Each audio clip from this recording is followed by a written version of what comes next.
joined by Stephanie Onion, who is a 4-H member, and this is her 8th and final year. Hello, Stephanie. Hello. How exciting is this year for you? It's super exciting. It's a very bittersweet year, Yeah. you know, last year, but I love showing my animals. My favorite thing is getting in the ring with them, so I'm really excited. That is exciting. Okay, so what is 4-H exactly? I know it has to do with agriculture, but some people may not be aware. 4-H is definitely a lot of agriculture, but it also deals with community, volunteer work, and just becoming a better person overall. You can do anything from showing any type of livestock, including cattle, goats, chickens, to just completing poster boards and helping educate our community about different types of agriculture. Yeah, so what made you even want to be a part of this program where you work like hands deep with animals? Yeah, so it's always, you know, it's that story. I've always been around animals. The Allen County Fair has always been one of my favorite times of the summer. And for me, it's actually a funny story of how I got into 4-H. I won the 2017 Little Miss Preteen for Allen County and got VIP access, spent every day at the fair when a 4-H club leader from the llama tent actually noticed me and it was like, hey, do you want to show llamas with us next year? And I said, well, absolutely. Yeah, absolutely. Yes, and it just kept going on from there. I love that. Okay, so tell me about all your animals. I know you have animals, birds. List it out for me, Stephanie. Yeah, so I started off with llamas, and I still have 1 alpaca today.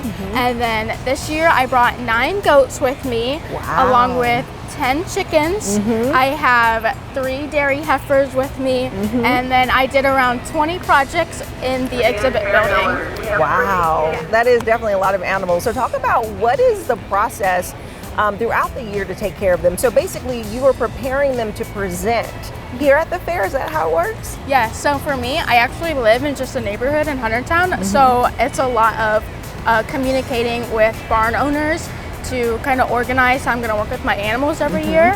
And I do show dairy animals, so they stay with me year round.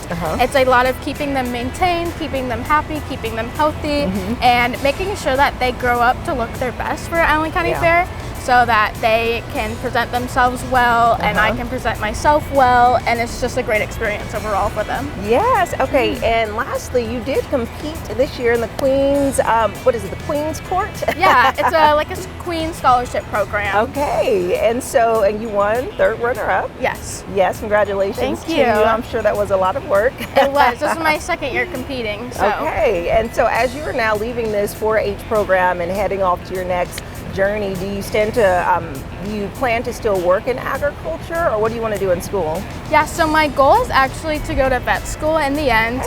Through my time in 4-H, I've grown a love for the livestock animals, and I would love to work with, you know, your average cats and dogs, but also work with some of those larger animals and getting out to farms and still coming back to my roots in 4-H. Yes, I love it. Well, best of luck to you, Stephanie. Thank you. Thanks for chatting with me. Yes, thank you. Nice to meet you.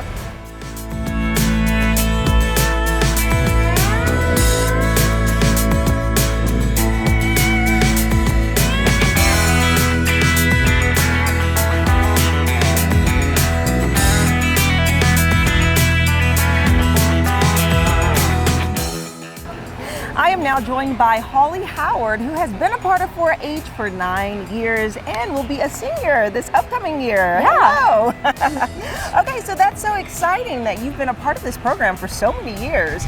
Tell me, what keeps you coming back?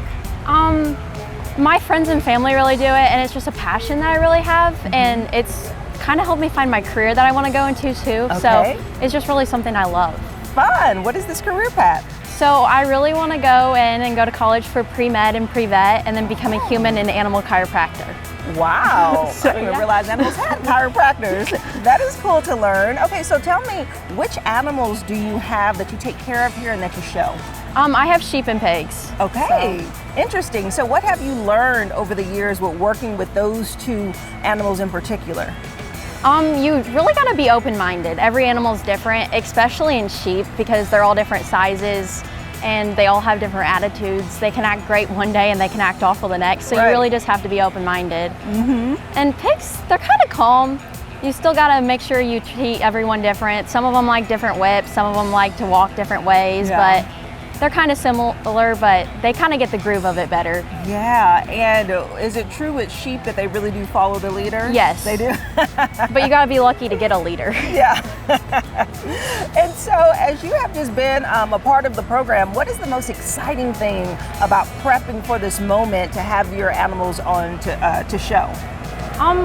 I'd say the exciting thing is like knowing all the hard work you're putting in, that it's gonna pay off at the fair, and watching it pay off, and like excelling and finding your passion, I guess. Yeah. So share with me what presenting your animal looks like here. So is it every day over the fair period? Is it one day and it's like it's showtime, and are you like flaunting it out like a show? Like, how does it work? Okay, so you show one day of the week, so each animal has their day kind of and their show time.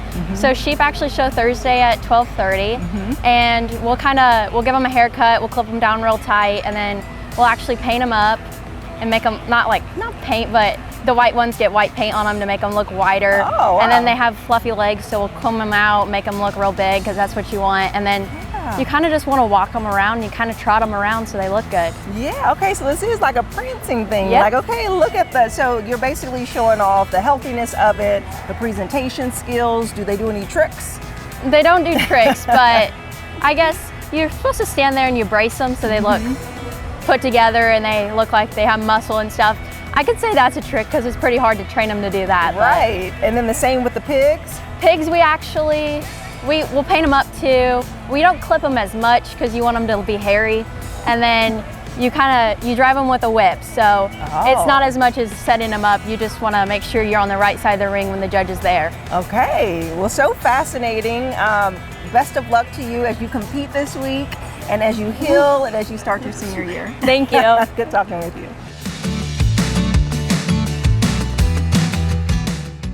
All right, Michelle, what an exciting day at the fair. Thank you for showing me around. Oh my gosh, thanks for coming out. We really appreciate it. Yes, okay, so we have to talk about what's happening over here with the horses. I didn't see these the last time. Oh yeah, so we actually have horse shows that go on all week long, and anything from mini 4-H'ers all the way up to season 10-year 4-H'ers. They do different styles. You might see English, you might see obstacles like you have right here.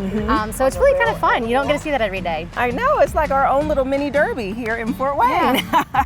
Well, awesome. Thank you so much, Michelle. We appreciate it. Thanks so much. Yes, and if you'd like more information about the Allen County Fair, we'll have their website listed below. Check them out and look at the different times because they will be open all weekend long. And if you want to catch up on episodes or segments of Living Local 15, you can do that by going to WANE.com, downloading the WANE app, and also checking us out on YouTube. And next up, we have a special look at Plexiderm, a really cool eye care product.